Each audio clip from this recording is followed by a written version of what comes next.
은혜 받으실 말씀은 디모데전서 4장 7절에서 8절입니다. 망령되고 허탄한 신화를 버리고 오직 경건에 이르기를 연습하라. 육체의 연습은 약간의 유익이 있으나 경건은 범사에 유익하니 금생과 내생에 약속이 있느니라. 특성이 있습니다. 오늘은 여은진 자매가 해금 연주로 영광 돌립니다.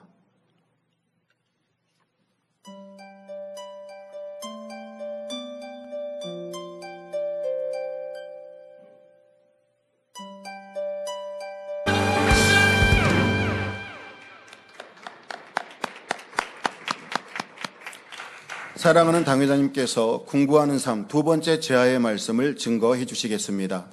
해금 연주로 특송해 주신 여은진 자매님, 또 반주 함께 해주신 예능반주단에 감사드립니다.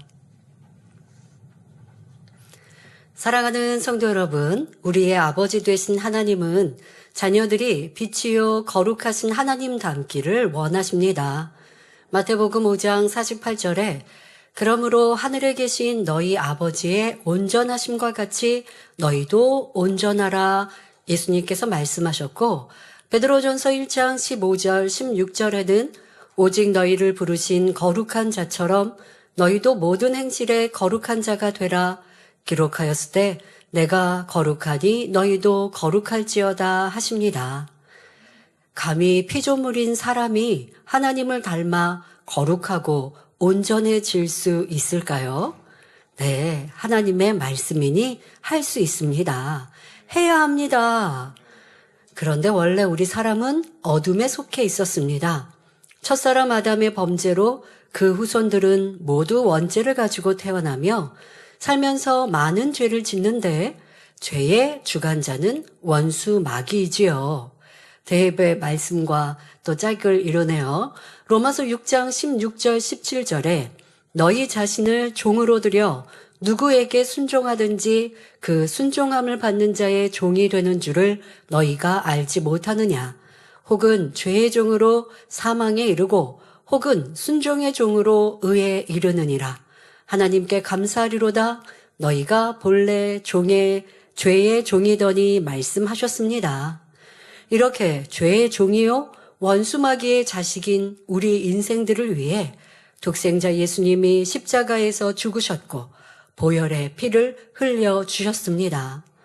이를 믿는 이들은 어둠에서 빛으로 옮겨주고 마귀의 자식에서 하나님의 자녀로 그 신분이 바뀝니다. 그런데 왜 예수님을 믿으면 이렇게 어둠에서 빛으로 또 원수마귀 사단의 자식에서 하나님 자녀로 옮기는지, 그것도 그냥 하나님이 그렇게 정하셨으니까 그렇게 됩니다. 아닙니다.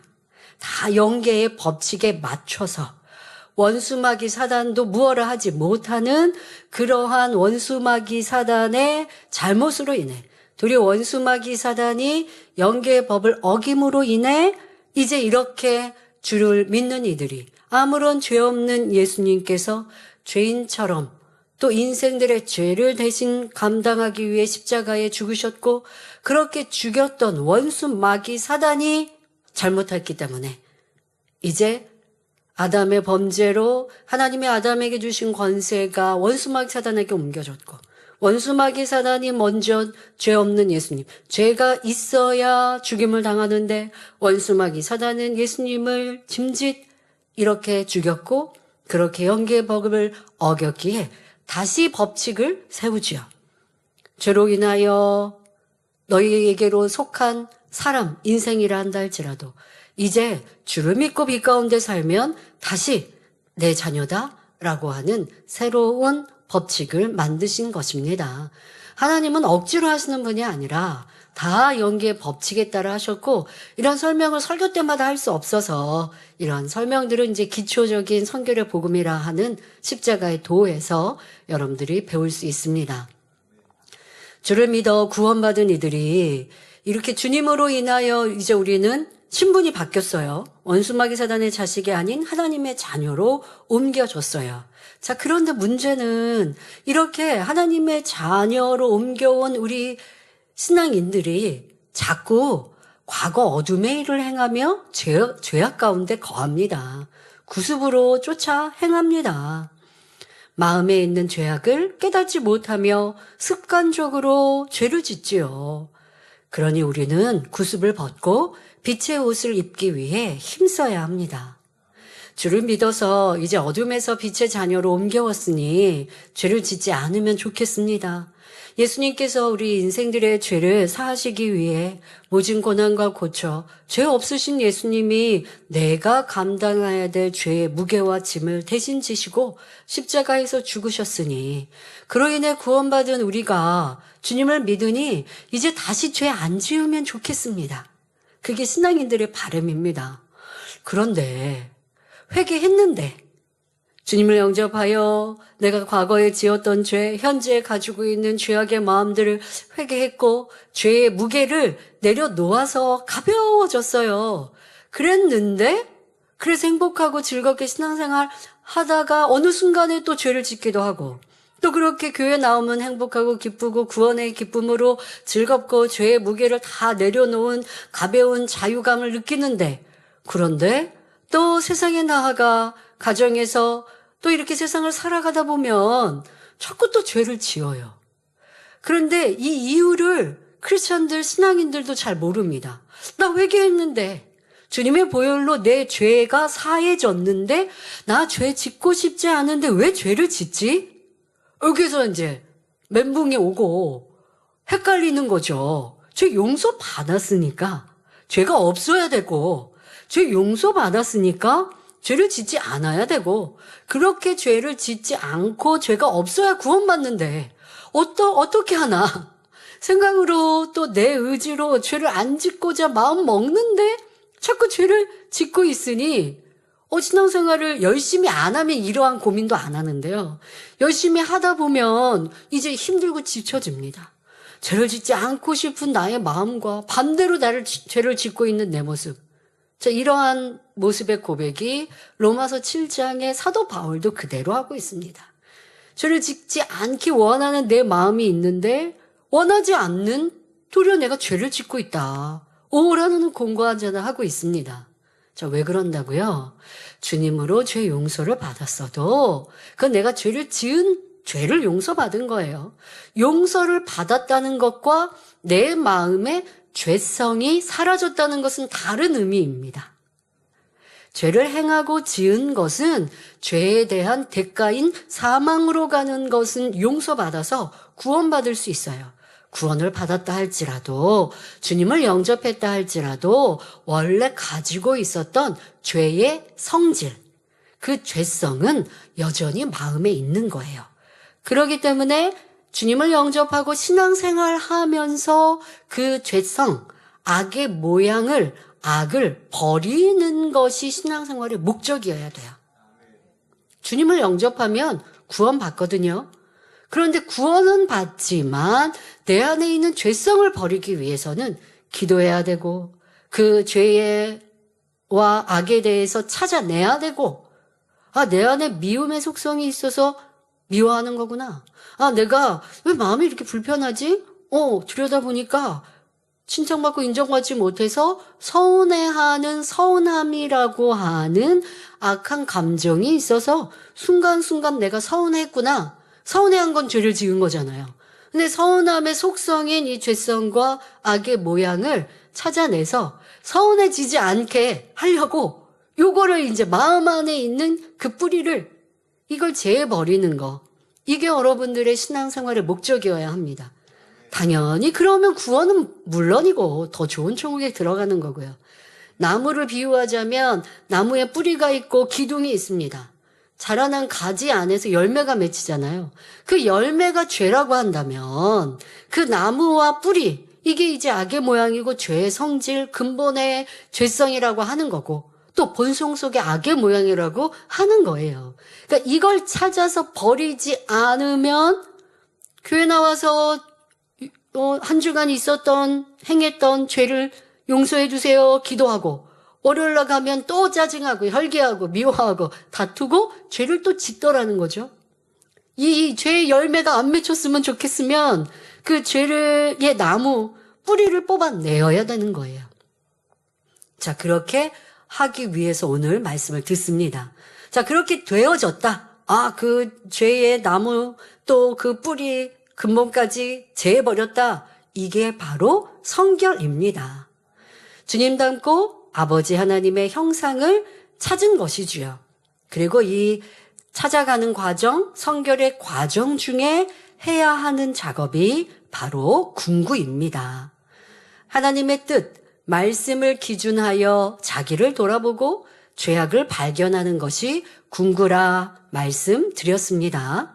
자, 궁구하는 거는 깊이 연구하는 거다라는 단어의 의미가 있습니다. 뭘 궁구하라고요? 내 자신을. 내 자신의 마음, 내 마음에 있는 죄성, 내 마음에 있는 악을 연구하듯이 찾아내시라고요. 연구할 때 보면 쉽게 우리 옛날에는 이제 연구하시는 그런 과학자 하면 쉽게 생각할 수 있는 어떤 사물이 바로 현미경입니다. 이렇게 연구하시는 분들이 현미경을 이렇게 들여다보고 아무래도 균이나 이런 걸 보겠는데 그렇게 하잖아요. 그냥 손바닥은 균이 있는 게 안 보이시죠? 안 보여요. 손에 무슨 균이 있나요? 전혀 안 보여요. 근데 우리 손을 현미경이나 이런 걸로 자세히 보면 균이 많다고 하죠. 그래서 이게 코로나 유행할 때 특히 손 씻기 조의했고 또 기침하면 기침 딱 할 때 기침할 때도 여러분 굳이 침 튀기는 게 보이는 사람이 있는가 하면 기침해도 침 튀는 게 눈에 보이지도 않지만 그런 침이 눈에 보이지도 않는데 이 튀긴다고 하죠. 침이 이렇게 분사되죠. 자, 그런데 보인다고 해도 침 안에 세균이 있는 게 안 보여요. 그런데 세균이 있어서 거기에서 전파가 되니까 손으로 하지 말고 손으로 입 가리지 말고 팔로 옷으로 다른 걸로 아니면 돌려서 사람 얼굴 이렇게 우리가 얼굴에 얼굴 대고 기침할 일은 없어요. 근데 조금 멀리 떨어져 있어도 기침을 할 때 그 힘이 우리의 생각보다 세기 때문에 이 침이 튀기고 세균이 전해진다고 하지 않습니까? 이런 게 안 보이는데 어떻게 이렇게 알 수 있을까요? 그걸 연구하시는 분들이 세밀한 현미경으로 찾아내고 우리의 손을 나는 아무것도 더러운 게 안 보이는데 손 깨끗하게 씻었고 내 손 아무것도 안 묻었는데 하겠지만 현미경으로 들여다보니 세균이 있는 것처럼 우리 마음 안에 있는 죄성과 악의 모양을 그렇게 찾아내야 돼요. 그렇게까지요? 네, 그렇게까지 찾아내서 뿌리째 뽑아내고 재버리고 잘라내고 해야 합니다.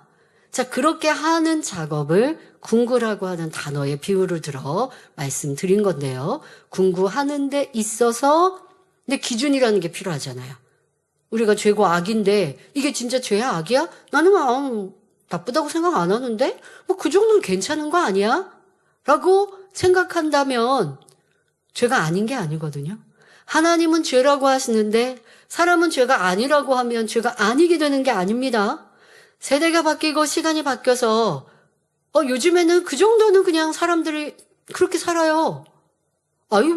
세상이 이렇게 편해졌고 좋아졌고 많은 신앙인들 그 정도는 행하는데요. 하나님이 죄라고 하시면 죄인 거지. 신앙인들이나 다른 사람들이 그거 죄 아니라고 한들 죄가 아니 되는 게 아닙니다. 그러니 궁구할 때 중요한 것이 말씀을 기준하라 말씀을 드렸던 거고요. 그러려면 말씀을 잘 알고 또 무장돼 있어야 그래야 그 말씀으로 내 마음을 들여다보고 내 행함을 내 생각을 내 말을 점검할 수 있잖아요. 자, 이렇게 다 말씀이 연결이 되는 것입니다. 말씀을 붙들고 내 마음과 행실과 말, 느낌과 생각을 점검하라 하는 것이 첫 번째 말씀이었습니다. 이 시간은 우리의 삶에서 무엇을 어떻게 궁구해야 하는지 몇 가지 죄와 악의 모양들 이런 것들로 구체적으로 살펴보겠습니다. 이 말씀을 통해 막연했던 성결, 너무 먼 새 예루살렘이 이제는 구체적이고 현실적인 성결, 더 가까워지는 새 예루살렘이 되시길 기원합니다. 새 예루살렘 가려면 성결돼야 합니다. 성결은 기본이요. 그 위에 온 집에 충성해야 온 영이요 새 예루살렘에 갑니다. 그런데 마음 안에 여전히 짜증스럽고 불편하고 성령 충만함 잃어버리고 저 사람이 영 답답하고 서운해하는 마음과 생각, 이러한 죄악을 가지고 있으면서 새 예루살렘 가겠대요. 이거 어떡해요. 더더욱 입술로 불평 원망하고 시시비비하고 네가 옳다 내가 옳다 저 사람은 왜 저래 나는 더 잘났는데 비교하고 있고 남을 또 은근히 깎아내리고 험담하고 있고 남이 한 말 듣고 전하고 있고 자 이러한 육체일까지 행하는데 그런데 새 예루살렘 가겠대요. 근데 그런 육체일을 행할 때 뭐 다툼이나 더더욱 누구를 비판한다 할 때 왜 이게 육체일이라고 자꾸 인정 안 하시냐면 분명히 그 사람이 잘못했거든요. 분명히 잘못한 걸 나는 평가하는 거고 분명히 잘못한 걸 얘기한 거예요. 얘기할 때 뭐라고 얘기하는 줄 아세요? 분별 좀 잘해. 그 사람에 대해서 내가 알려주니까 분별 좀 해. 이런 의도였으니까 비판한 거, 수근수근한 걸 명백한 육체일이라고 생각 안 하고 넘어가셨습니까? 궁구도 하지 않는 삶이지만 하나님의 말씀을 잘못 대입하고 있는 것이죠. 그거는 잣대가 이 자가 1cm가 자꾸 이만큼 늘어났다가 남한테는 1mm로 줄어들었다가 이러고 있는 거예요. 자, 이거 여러분들이 잘 명심하셔서 정확히 내 마음에 있는 죄악과 내 행실에 있는 죄를 발견합시다. 그리고 이 땅에서는 내가 심히 작아지는 것 같고 죄가 발견되고 악이 발견되면 이게 참 좀 힘들고요. 내가 작아져요. 작아지고 부끄러워도 이 땅에서 그렇게 해야죠. 천국 가서 낮아지고 부끄러워지면 기회가 없다고 말씀 주셨죠. 그러니까 이 시간 우리가 내 안에 있는 죄악을 잘 찾고 버려 가시기를 바랍니다. 사랑하는 성도 여러분, 성결되기 위해서는 죄악에 대해 궁구해야 합니다. 내 안에 있는 비진리를 찾고 그것을 궁구하여 죄악에 대한 느낌을 바꿔야죠. 자, 궁구하면 내 안에 있는 죄악이 발견됩니다. 그리고 그 내 안에 있는 죄악을 궁구하면 그 죄악이 싫어지고 버리기 원합니다. 아, 이거 너무 싫어. 너무 나빠. 이럴 수는 없어. 나 이거 빨리 버리고 싶어. 궁구하다 보면 그렇게 자연스럽게 돼요. 그런데 문제는 죄가 싫다고 버리기 원한다고 말하면서 지금처럼 싫어하는 게 아니라 죄를 좋아하는 경우가 참 많습니다. 한 가지 예를 들어보죠. 짜증하고 미워하고 비방해야 속 시원한 분들이 있어요. 누구에게 뭔가 얘기를 들었어요. 말 안 하면 너무 힘들어. 뭔가 내가 큰 비밀을 갖고 혼자 끙끙 앓고 있는 것 같이 너무 힘들어하는 분들이 있어요. 그런 분들은요, 만나면 얼굴이 뭐가 좀 이렇게 좀 그래요. 왜 무슨 일 있어요? 라고 묻게 되거든요. 지금 무슨 일 있어요는 사실 이제 자기가 힘든 걸 내색을 안 하려고 할 때 얼굴에 표시가 다 나오고요. 근데 이제 자꾸 말을 하고 비방하고 수군거리는 사람, 근데 말씀에 그거 죄라고 들었습니다. 그러니까 입을 다물어야 되는데 가까운 사람 만나면 입이 근질근질거려요. 그래서 뭔가 자꾸 할 말이 있는 사람 같은 표정 있죠. 사람들이 그렇잖아요. 친한 사람들은 그런 거 서로 알 수 있잖아요. 그럼 왜 뭐 할 말 있어? 이렇게 된다고요. 그럼 뭐라고 답하는 줄 아십니까? 아, 이거 나 말 안 하려고 그랬는데. 아, 이거 말하면 안 되는데 이래요 또. 저 같은 성격이 있는 사람은 그러면 하지 마세요 하고 궁금해 안 하잖아요. 그러면 그래도 또 내가 또 보고해 드려야지 안 듣고 싶다는데 또 얘기해요. 그 뭐예요? 자기가 말하고 싶었던 거예요. 이게 수근거리고 비방을 해야 속 시원한 사람의 모습이죠. 그리고 지금처럼 내가 너무 뭔가 힘든 일을 만났어요. 누가 나를 뭐 욕했거나 어려운 일을 만났거나 아니면 뭐 예를 들어 그래 봅시다. 뭐 저를 험담한 사람을 그런 얘기를 들었어요. 근데 제 주변에서 저를 만났는데 근데 뭐 그게 뭐 거짓말인데 아니면 뭐 그냥 불편해하는 A라는 사람의 불평인데 그걸 나한테 보고를 해서 꼭 내가 고쳐야 될 일이라든가 해결할 일이라면 나한테 얘기하겠지만 그냥 상대가 감정으로 혼자 뭐 힘들어하고 있거나 아니면 혼자 뭐 미워하고 있거나 그걸 제가 알아서 해결해 줄 수 있는 거 아니죠? 더더욱 막 거짓말을 막 한다, 비방한다. 그걸 뭐 제가 알아서 뭘 할 거예요? 가서 싸울 거예요. 아니면 뭐 법적 조치를 할 거예요. 그러니까 일꾼들은 보고할 일과 보고하지 않은 일을 이렇게 구분을 하게 되죠. 그런데 제 옆에 예를 들어서 옆에 있는 사람이 당회장을 너무 사랑하는데 누군가가 그렇게 당회장을 험담하니까 내가 속상한 거예요. 그 말을 들었을 때. 그 일꾼이 너무 속상해요. 속상하면 속상해하고 있는 내 마음을 점검하면서 그런 사람도 있고 저런 사람도 있고 천국 가기 전까지 이렇게 하는 사람도 있고 하는 건데 그런 걸로 내가 보고할 일도 아니지만 그런 걸로 내가 마음이 상할 일이 뭐 있나. 그런 사람 악하다 정죄할 것도 없고 대신해서 내가 기도해 줘야지. 그런 마음이라면 이내 평안해지는데 그게 아닌 거죠. 저 사람은 어떻게 저럴 수 있어? 하고 이제 이게 감정이 내가 북돋아지는 겁니다. 그 말 듣는 게 너무 싫었는데 그렇게 들은 거, 그렇게 말한 사람을 또 생각하니까 이게 너무 힘들어져요. 그러니까 얼굴이 별로 안 좋아. 그럼 제가 만났을 때 왜 무슨 일 있어요? 하고 묻게 되죠. 그럼 아니요. 뭐 이렇게 말끝이 흐려지겠죠. 뭐 있으면 얘기해요. 저도 보면 뭐가 있겠다 싶으니까 뭐 있으면 얘기해요. 라고 얘기하죠. 그러면 또 보고한다고 합니다. 근데 그 보고한다고 할 때 뭐라고 하는 뉘앙스냐? 당회장님을 뭐 위해서 아니면 그런 악한 사람이 있으니까 이를 조치하기 위해서 또 그렇게 보고 어쩔 수 없이 합니다라고 하지만 사실 그게 아닌 거예요. 내가 속상하고 내가 힘들고 내가 또 감당하기 어렵고 어떤 말을 들었을 때 감당하기 어려운 건 내 마음그릇이 작아서이잖아요. 이런 분들은 선결하기 원합니다 라고 하는 거는 말뿐이요. 여전히 나를 변화시키지 않는 모습이죠. 몇 가지 그냥 이렇게 예를 들어드린 것처럼 이거는 지금 육신의 일들에 대해서 말씀을 드렸지만 이러한 것들이 여러분들에게 죄를 버리기 원합니다 하지만 죄가 좋고 그런 육신의 일 또 아니면 그러한 육체의 일을 행하는 게 더 편하고 이러한 모습은 없는지도 점검해야 합니다. 진정 죄악을 미워하고 더럽게 느끼면 신속히 버릴 수 있습니다.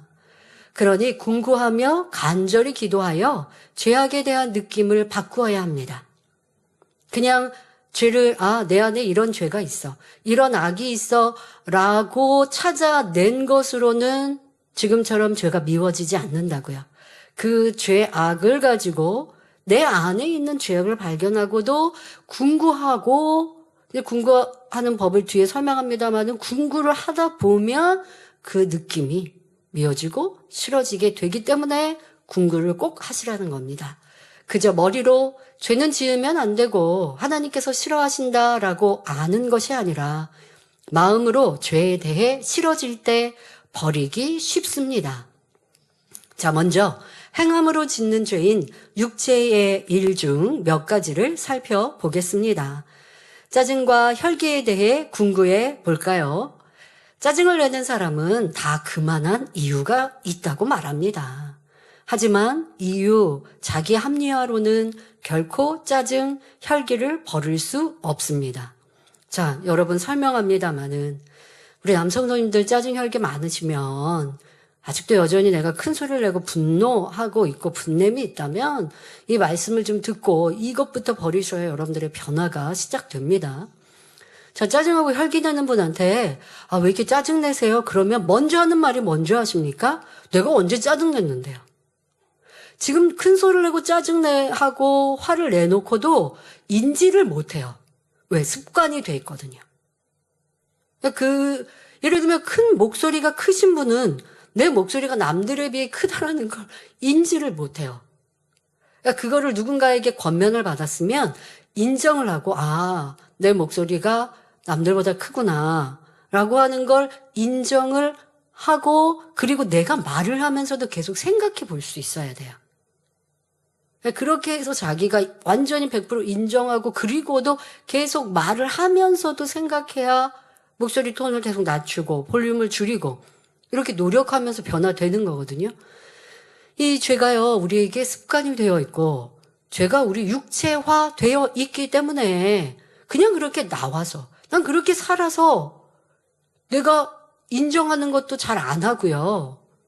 그리고 죄를 짓고도 인지하지 못하는 그러한 육체들도 있습니다. 큰 사망에 이르는 죄라면 그러면 그거야 당연히 알면서도 지은 것이고, 그렇지 않은 뭐 육체의 일, 뭐 지금 또 육체의 일을 막 버리려는 단계에서는 뭐 믿음이 있고 신앙의 연조가 있으면 이제 누가 지적하면 바로 깨닫기는 하는데, 그러면서도 또 이유하고 변명하지만 지금 막 육체의 일에 대해서 알았고 버리려고 하는 분들은요, 오랜 습관이 되어 있기 때문에 누가 권면을 해도 알지 못합니다.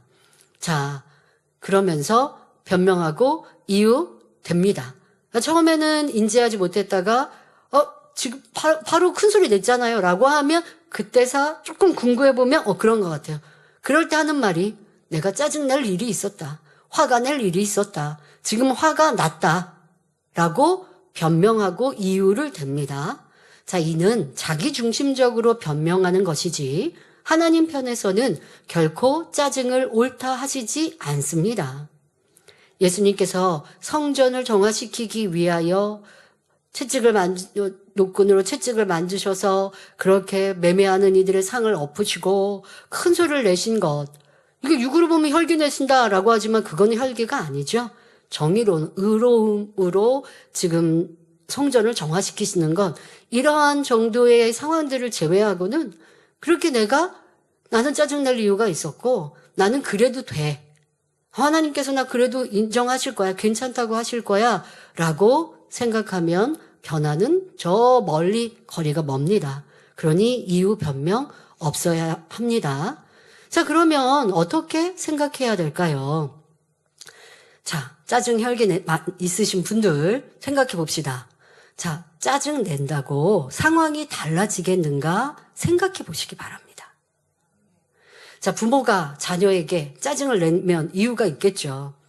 뭐 학원을 가야 되는데 학원을 빠졌다든가, 아니면 뭐 거짓말을 했다든가, 학생으로서 본분을 감당하지 않고 뭐 나쁜 친구들을 사귀었다든가, 아니면 뭐 거짓말하고 뭐 자꾸만 이렇게 PC방을 가고 뭐 오락을 하고 뭐 이렇게 부모님과의 약속을 어기고 학생의 본분을 지키지 않는 자녀에 대해 부모님이 큰 소리를 내거나 짜증을 내셨다라고 하면 내가 짜증낼 이유가 있었다고 변명하시더라는 거죠.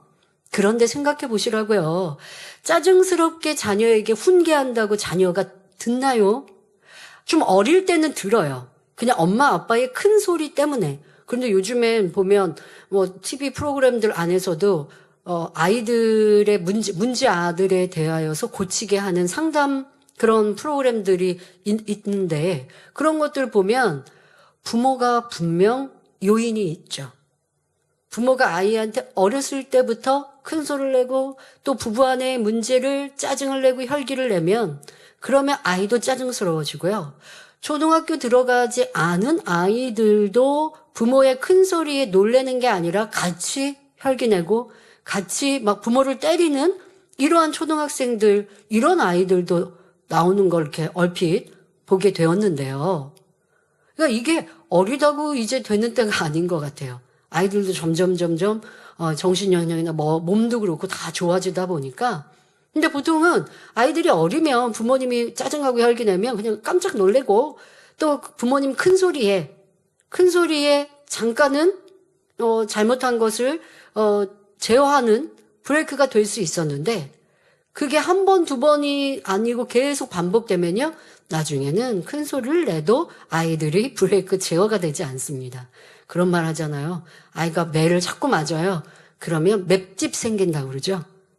매를 맞는 뭔가 노하우가 생겨서 맞으면 덜 아프대요. 전에 똑같은 강도로 여러 번 맞으면 덜 아프대요. 그런 건지 모르겠지만 그렇게까지 얘기하는데, 부모는 큰 소리를 내면 아이가 잠깐은 잘못했습니다 라고 말하니까 큰 소리를 내시지만 점점점 나이가 들어가면 들어갈수록 같이 혈기하고 짜증하고 나중에 이제 부모님이 힘이 없고 자녀가 더 이제 청년이 되고 성인이 돼버리면요, 그러면 자녀는 부모를 무시하게 되죠. 그리고 그렇게 큰 소리로 짜증으로 혈기로 훈계하는 건 그건 내 안의 문제는 내가 진리와 반대인 사람이 되는 거고요. 성령께서 내 자녀의 변화에 도움이 돼주지 않으세요. 내가 큰 소리를 내서 자녀를 변화시킬 수 있다면 큰 소리를 내서 훌륭한 자녀로 만들겠지만 훌륭한 자녀가 된 이들이 그렇게 말하는 경우는 없잖아요. 우리 어머니는요 희생하셨고요. 우리 어머니는요 참 우리를 섬겨주셨고 소중히 여기셨고 귀하게 여겨주셨고요. 온유하셨고요. 이렇게 얘기하는 자녀들, 우리 부모님들 그렇게 소개하거든요. 나는 그렇지 않지 않나. 더더욱 내 자녀를 하나님께 맡겨 도와주세요 라고 한다면 우선 내가 하나님의 도우심을 받을 수 있는 빛의 행함, 짜증 혈기가 없어야 되는데 나는 내가 짜증 혈기를 하고 있으니 하나님 앞에도 죄요. 내 자녀도 거칠게 만드는 것이고 내 자녀도 그것을 통해 자꾸 짜증과 혈기가 늘어가는 거예요. 그러니 내 부모가 자녀가 때로는 말썽 부린다고 짜증하고 혈기 낸들 그것이 무슨 유익이 되겠는가 생각해 보셔야 돼요. 그런데 당장은 그렇게 하면 효과가 있는 것처럼 생각되시나 시간이 지나면서 그렇지 않다는 거고요. 그런데 저도 이제 부모님을 이렇게 생각해 볼 때면 어떨 때는 좀 억지를 부리거나 제가 그렇게 할 때 때로는 원로 목사님께서 처음에는 권면하시다가 그 다음에는 그냥 제가 안 들으면 저도 이제 성인이 되었고 근데 안 들을 때 그냥 더 이상 말씀하지 않으신 적이 있어요. 근데 저는 제 얘기를 막 쏟아내듯이 한 적이 있었거든요.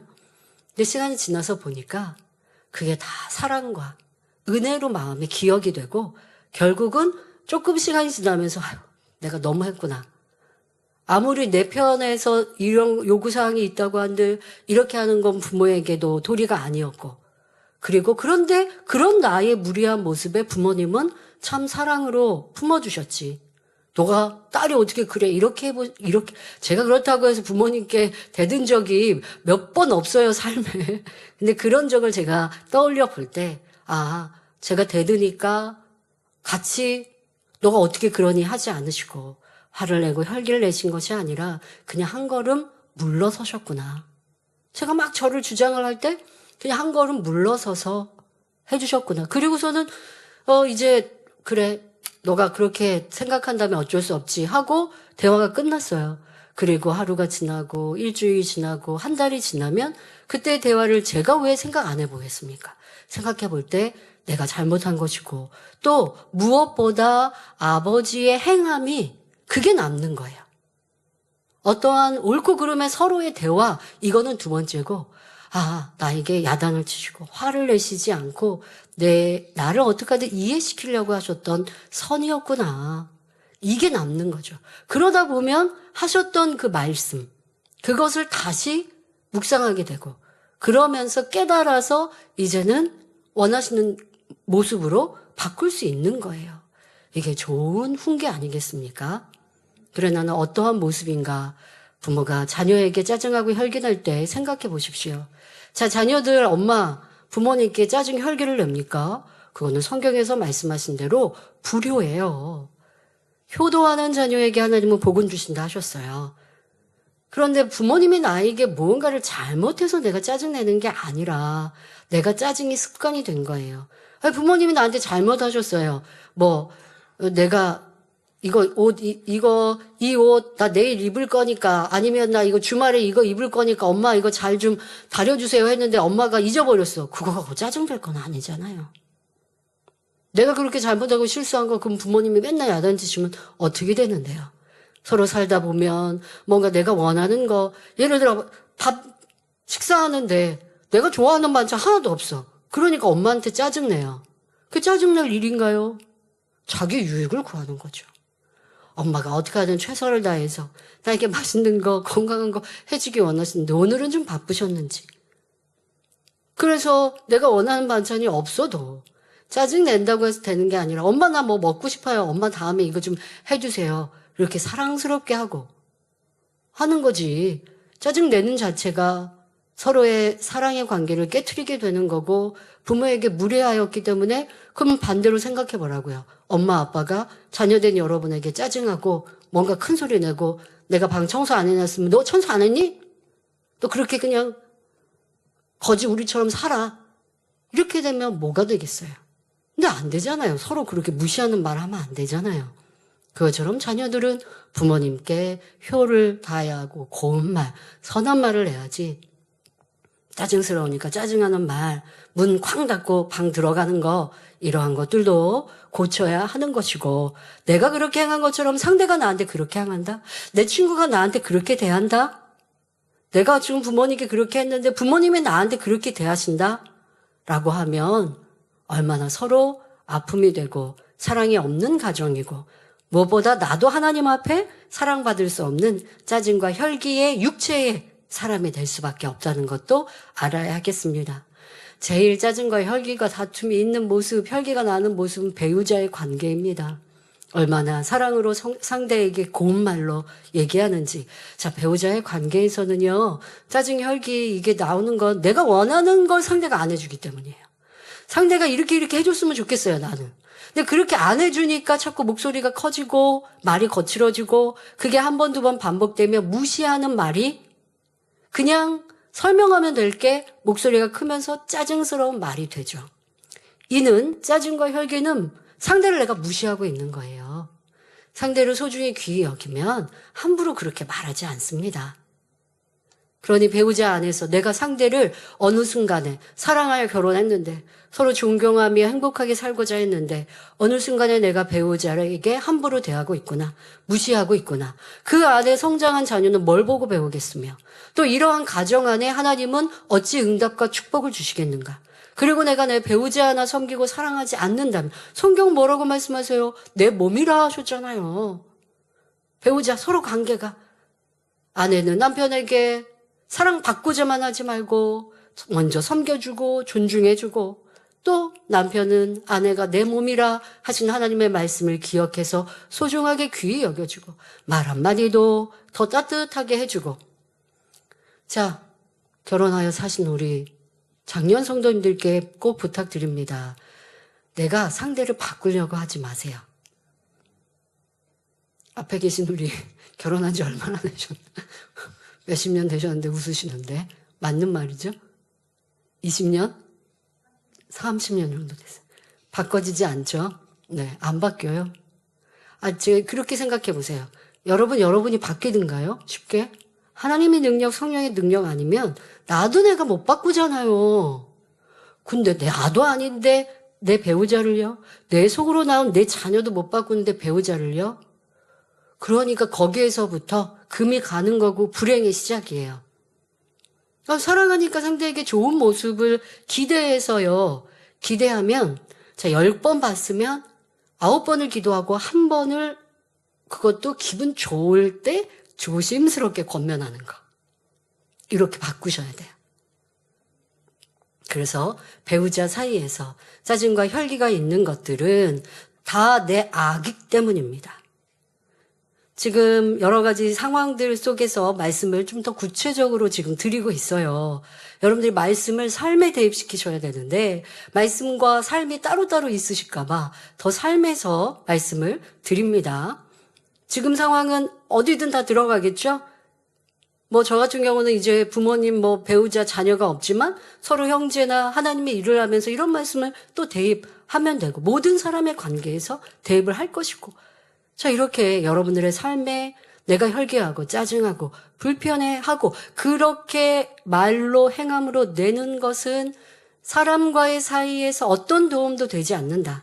내가 윗사람이어서 그렇게 큰 소리를 내서 또 혈기 섞인 말로 어떠한 지적과 권면을 했을 때 상대가 움찔하고 말을 듣는 것 같다 한들 그 표현은 점점점 거칠어질 수밖에 없다. 이렇게 인정하십시오. 그리고요. 여러분들이 혈기 낼 때는 혈기 내는 내 모습이 안 보이잖아요. 좋은 것이 뭐냐면 혈기 내는 다른 사람의 모습을 보면서 이 혈기 짜증이 얼마나 나쁜지 느끼셔야 돼요. 근데 우리가 우리를 얼마나 사랑하냐면요. 혈기를 내는 사람을 보면 저 사람 왜 저래? 근데 그게 내 모습인 거를 모르세요.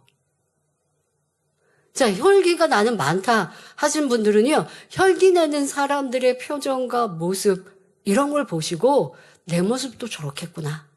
와, 저렇게 안 예쁘고 저렇게 주변의 사람들을 힘들게 하는 것이구나 라는 걸 이걸 막 느낌으로 느끼셔야 돼요. 짜증, 혈기 이런 것들이 나쁘다는 걸 느끼셔야 기도하면서 간절히 기도해 버릴 수 있습니다. 자, 또 짜증, 혈기로 내 가족이, 친구가, 직장 동료 등 함께하는 사람들이 얼마나 힘든지 또 힘들고 하고 있는지 상대의 입장에서 생각해 보시기 바랍니다. 내 입장에서 혈기낼 이유가 있었다 하지 마시고 상대의 입장에서 자꾸 생각을 하는 습관, 이것도 궁구하면 됩니다. 더욱이 성경에는 형제에게 혈기를 낼 때 자신에게 어떤 화가 임하는지 말씀하고 계십니다. 마태복음 5장 22절에 나는 너희에게 이르노니 형제에게 노하는 자마다 심판을 받게 되고, 형제에게 여러분들 화내고 노하면 심판을 받는다 하셨어요. 형제를 대하여 라가라, 이건 욕입니다. 라가라 하는 자는 공회에 잡히게 되고 미련한 놈이라 하는 자는 지옥불에 들어가게 되리라 하셨습니다. 자, 이런 말씀을 붙들고 궁구하며 기도한다면 짜증내고 화를 낼 이유는 하나도 없게 되죠. 혈기를 발하여서 내 형제에게 화를 내고 노하고 분을 내어서 하나님 앞에 심판을 받는다면 이거 얼마나 어리석은 일입니까? 지금 내 감정 억제하지 못해서 혈기 내고 그리고 이 상급 심판을 받아야 되는데 이게 아니라 죄에 대한 심판. 너는 언제 배우자에게, 자녀에게, 또 친구에게, 동료에게 이렇게 혈기내고 짜증냈다 라고 심판하시면 얼마나 부끄럽습니까? 회개하지도 않고 돌이키지도 않은 일들은 다 하나하나 기록에 남아서 그 죄에 대해서 여러분들이 그만큼 내가 들어갈 천국이 낮아진다면 얼마나 손해보는 일입니까? 자, 이렇게 느낀다면 이제 혈기 낼 수 없죠. 분 낼 수 없죠. 짜증 낼 만한 이유 있었다 말할 분이 없으실 겁니다. 자, 이런 무익한 혈기를 왜 가지고 있어야 하겠습니까?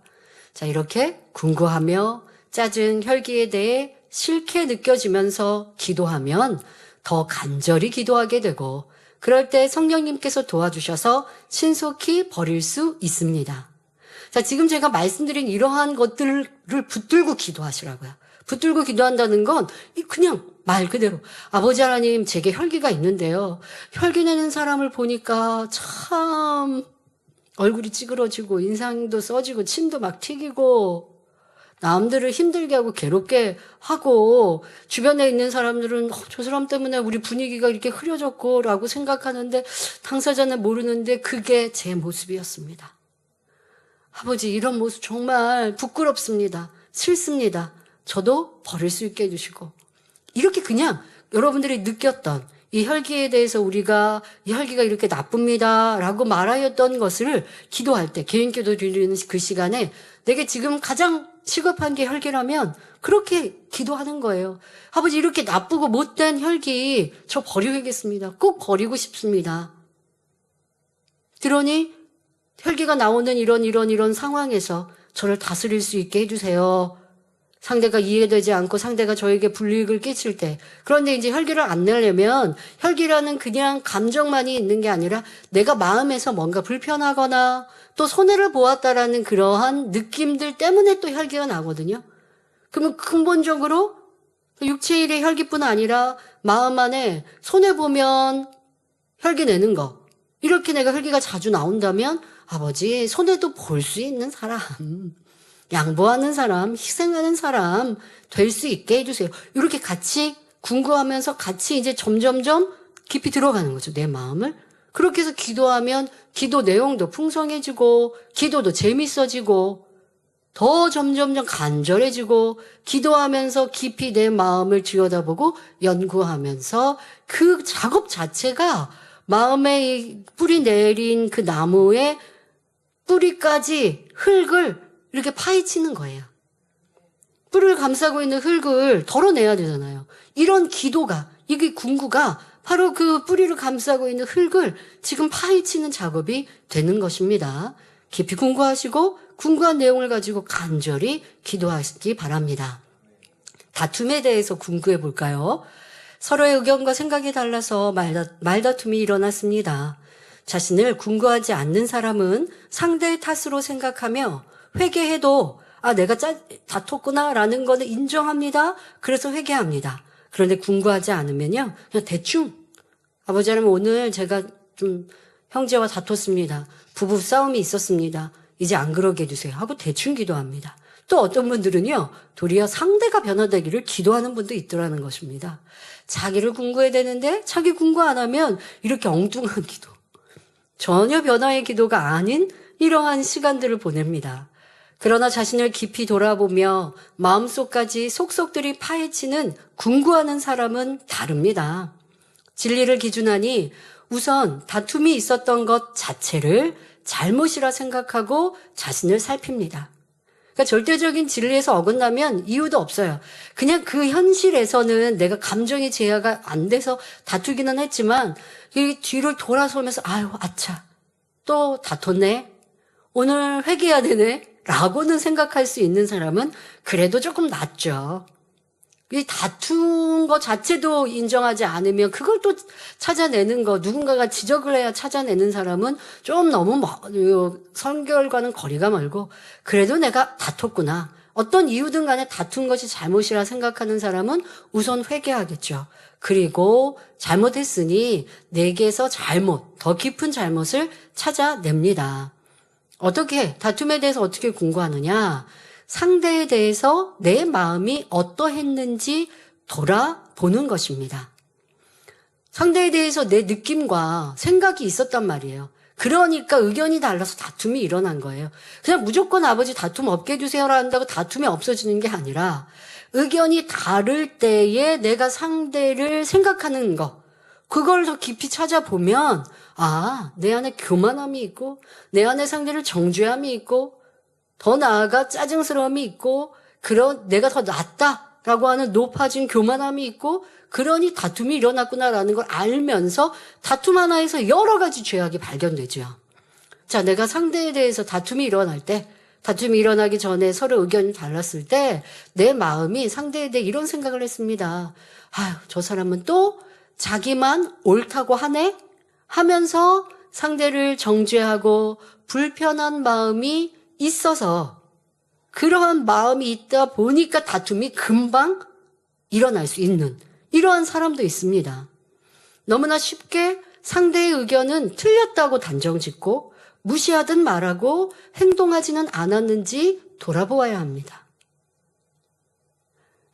나는 내가 의도한 바는 아니었지만 한두 마디 대화하다가 다툼이 일어났어요. 그런데 내가 먼저 큰 소리를 낸 게 아니라 상대가 큰 소리를 냈어요. 그러면 궁구 안 하는 사람은 어떻게 하냐면 상대가 큰 소리를 내고 혈기를 내서 다퉜어요 라고 이유된단 말이에요. 근데 궁구하는 사람은 어떻게 하느냐, 상대방이 큰 소리를 내도록 내가 요인을 준 게 무엇이지? 이거를 찾는 거예요. 찾다 보니까 나도 모르게 상대가 어떠한 의견을 낼 때 무시하는 말로 그렇게 말해? 나 큰 소리 낸 거 아니에요. 그냥 상대 의견에 대해서 나는 한마디의 평가를 했는데 상대가 우르륵 화르륵 하면서 화를 내더라는 거예요. 근데 이때 사람들은 쟤 왜 그래? 이러고 있는데 내가 사실 마음을 깊이 들여다보니 상대를 무시하는 마음이 깔려 있는 거예요.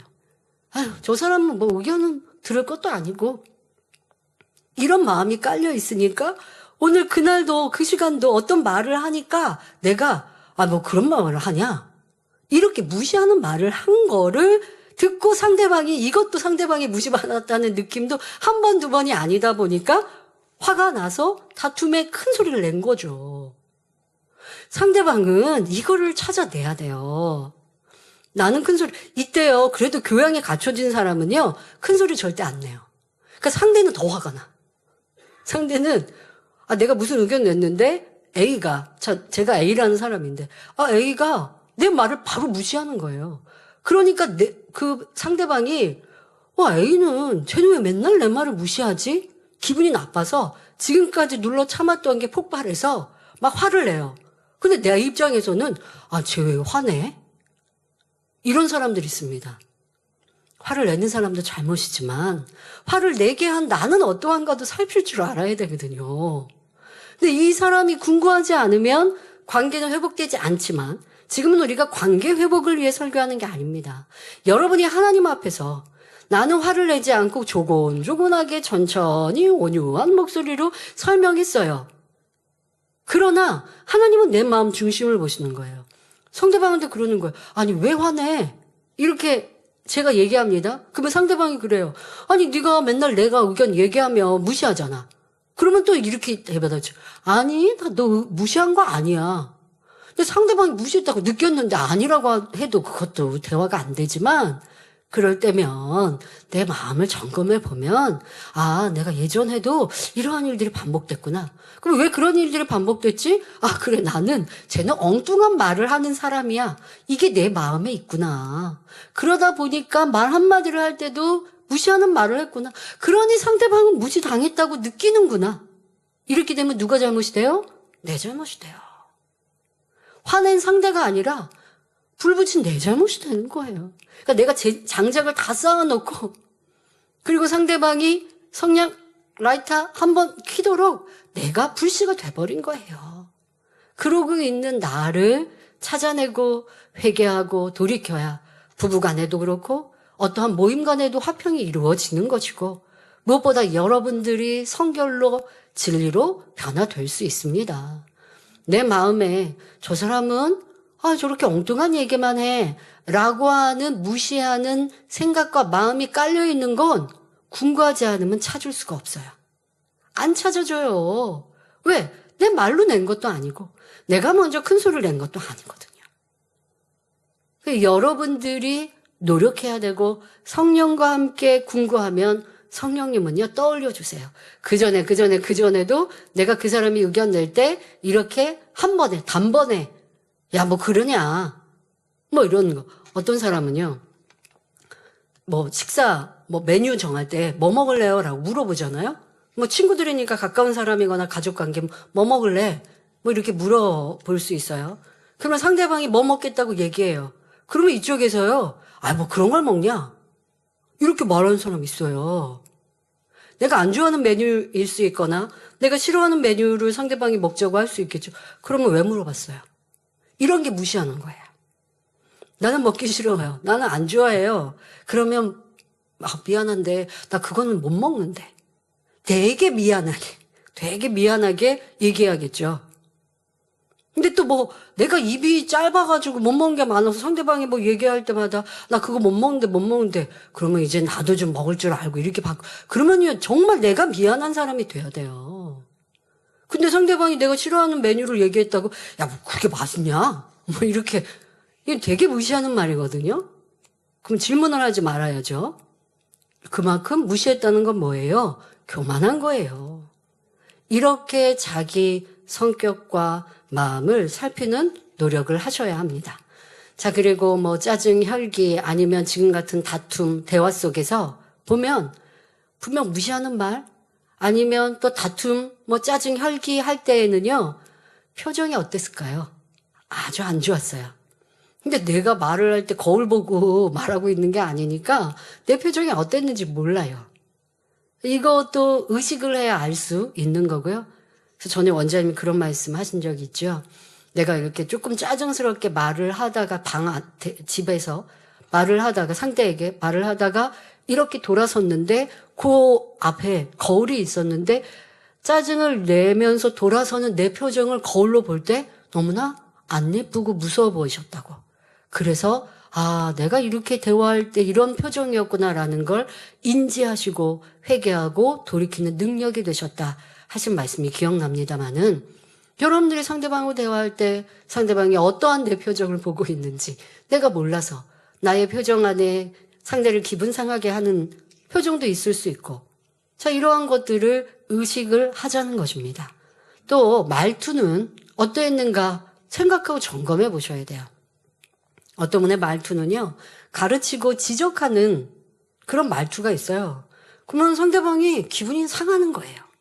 왜 이렇게 자꾸 지적하냐고. 그러면 또 상대방은 나 지적 안 했대요. 왜? 그 사람의 말투는 그렇게 굳어져 버린 거예요. 그럼 이런 말을 들었으면 나를 찾아봐야 되는 거죠.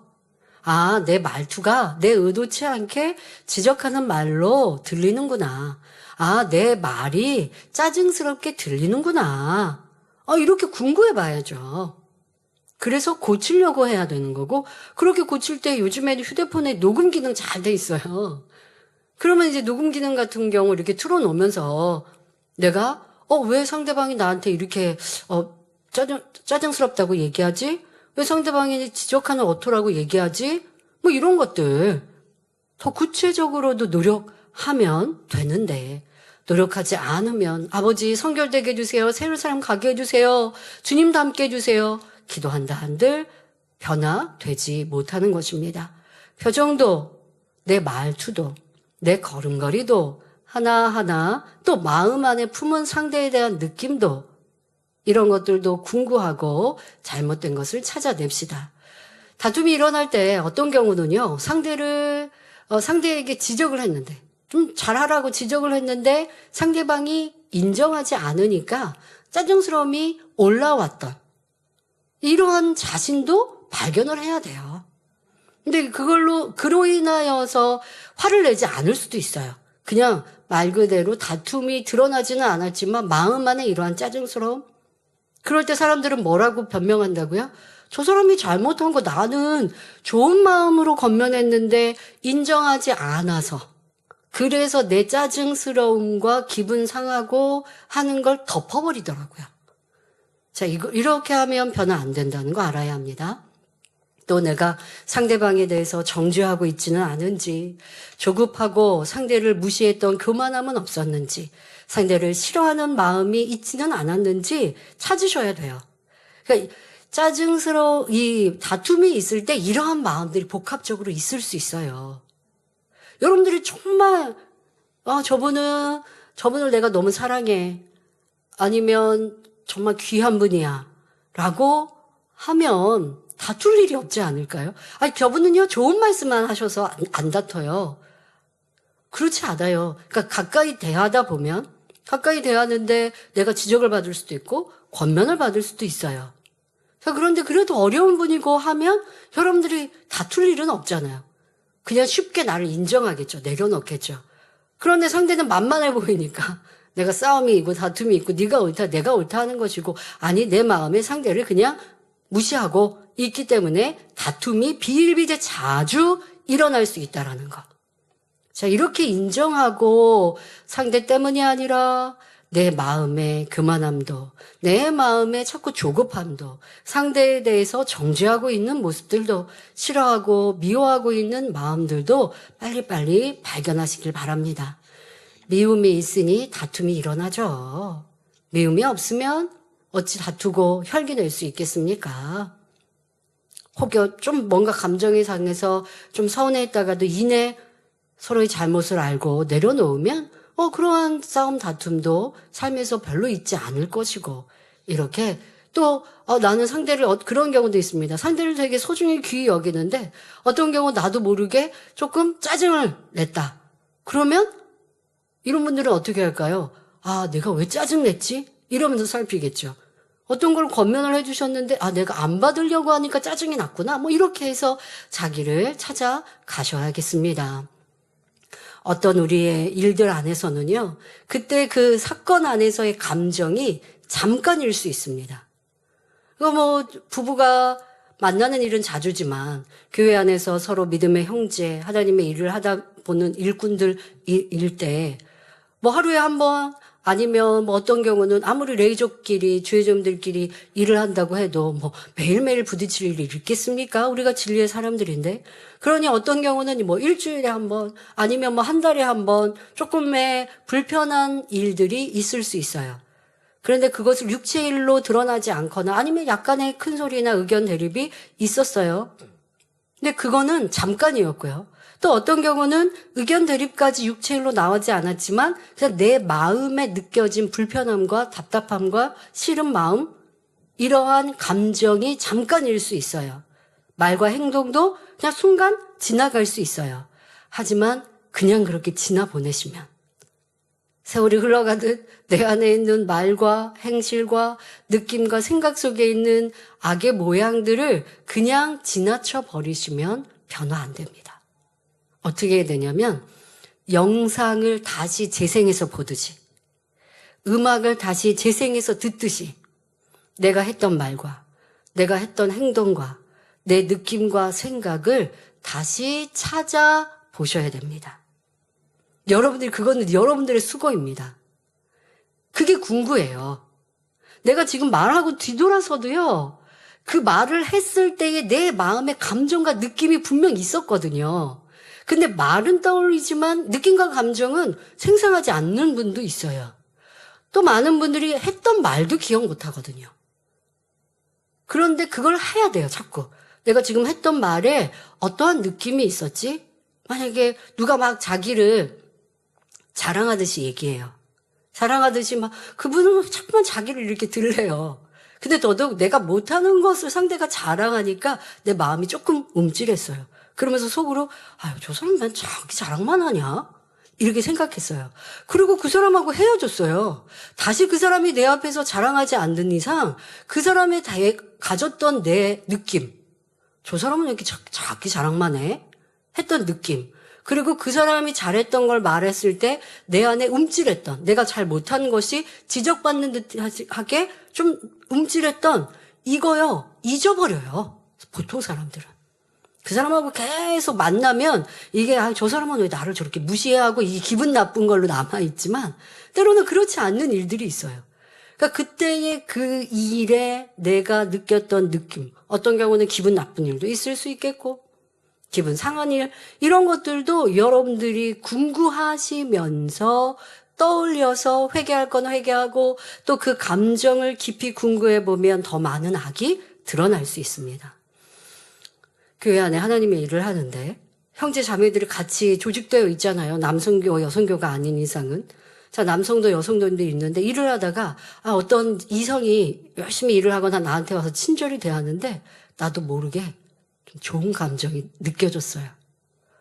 자, 이때 내가 이 좋은 감정이 필요했는가? 아니면 이성의 감정이고 이걸로 점점점 발전하면 내가 이게 어떻게 될 것인가? 그러니까 여러 가지 이러한 것들을 궁구하는 것이죠. 순간에 좋은 느낌이든 좋지 않은 느낌이든, 어떤 좋은 느낌도 그래요. 무언가를 내가 좋게 느꼈지만 이걸 좋아할 것인가 안 좋아할 것인가, 이건 내가 진리에 어긋나는데 이거 즐겁고 재밌게 느꼈으면 그거 내가 하지 말아야지, 이렇게 절제할 수 있는, 그러자고 궁구하는 것입니다. 자, 그런데 처음에는요, 궁구하라고 하면요, 특히 이제 사람과의 관계에서 부딪히는 이런 육체 일들 있잖아요. 궁구하라고 하면 처음에는요, 상대의 잘못만 떠오르고요, 자신이 잘 안 보일 수 있습니다. 그 사람하고 나하고 다퉜잖아요. 그 다툰 거에 대해서 이제 궁구하자라고 했는데, 상대방이 나한테 상처 입힌 말, 상대방이 어떻게 행동한 거, 그 사람 그거 너무했잖아, 이렇게 해서 끝나버릴 수도 있어요. 그러나 진리를 기준해서 자신을 발견하고자 계속해서 노력하고 기도하면 조금씩 자신의 악을 찾아내고 인정할 수 있게 됩니다. 이렇게 찾았다면 이제 세세히, 간절히, 지속적으로 기도하면 성결은 더 가까이 이루어지는 것입니다. 자, 다음은 이제 육신의 일에 관하여 몇 가지 구체적인 예로 궁구하는 방법을 설명해 드릴 텐데요. 시간이 다 가서 다음 주에 이어 전하도록 하겠습니다. 여러분, 궁구하자고 하니까, 내 마음 깊은 것을 막 들여다보고 하라고 하니까 이게 참 귀찮고 막 힘들고 생각하는 거 너무 귀찮은데, 어떤 분은 그러시더라고요. 궁구만 제가 설교를 20년 전에도 더 했어요. 근데 자기는 생각하는 게 싫대요. 생각하는 게 싫어서. 그러면 그런 분들은 내가 뭐 좋다? 누가 나한테 싫은 말 했을 때 싫다? 이런 생각 안 할까요? 악한 생각, 육신의 생각, 힘들다, 괴롭다, 슬프다, 외롭다, 이러한 느낌과 감정, 생각은 참 많이 하면서 자기를 변화시켜 성결케 하고 새 삶 가자고 하는 궁구는 생각은 하기 싫다면, 이건 나 성결은 안 되고 싶어요, 이런 말과 다를 바 없습니다. 어려운 숙제가 아니라 이거 계속 하다 보면 남을 보고 지적하고 남을 보고 궁구했던 게 결국 자기의 궁구함으로 쉽게 깨우쳐지고요. 그러한 습관을 가지면 성령님이 도와주셔서 너무나 즐거운 신앙생활이 되고 이것도 발견됐는데 저것도 발견됐는데 오늘 다니엘처럼 가서 간절히 기도해서 이거 버려야지 그렇게 기도하다 보니까 가지가 많았던 나무에서 가지가 조금씩 이렇게 쳐나가졌더니 이제는 기둥만 남았고 기둥도 자르더니 밑둥만 남았고 이제 밑둥도 이 뿌리도 빨리 파헤쳐 버려야지 하고 흙을 파헤쳤더니 웬일입니까? 뿌리가 너무 넓게 분포되어 있는 거예요. 그러면 또 그것도 해야죠. 이렇게 해서 변화된 여러분을 찾을 수 있습니다. 지난주에도 궁구 열심히 해보셨나요? 어떤 분은 아기 모양이 많이 발견됐어요 하시는데요. 당연한 겁니다. 진리로 비춰보면 우리 안에 버려야 될 것 많이 있지만 지금은 기회이니까 놓치지 마시고 열심히 하셔서 이제 연말에는 내가 조금 더 나아지고 또 1년이 지난 다음에는 더 버릴 것이 없어지는 모습으로 날마다 성장하시기를 기원합니다. 말씀 참고하시면서 함께 기도하겠습니다. 좋으신 아버지 하나님, 오늘은 궁구하는 삶에 대해 또 몇 가지 육체일에 대해 구체적으로 설명하였습니다. 육체일이 드러날 때 그 행함만의 모습이 아니라 행함을 드러내게 하는 내 마음의 감정과 생각과 또 내 표정과 말씨 하나하나를 점검하여서 이제는 주님의 아름다운 신부로 변화되는 사랑하는 성도님들 되게 하시고 한 주간도 궁구하는 습관 되게 하시고 궁구하는 기도를 올릴 수 있도록 성령님 도와주옵소서. 감사드리며 우리 주 예수 그리스도 이름으로 기도하옵나이다. 아멘.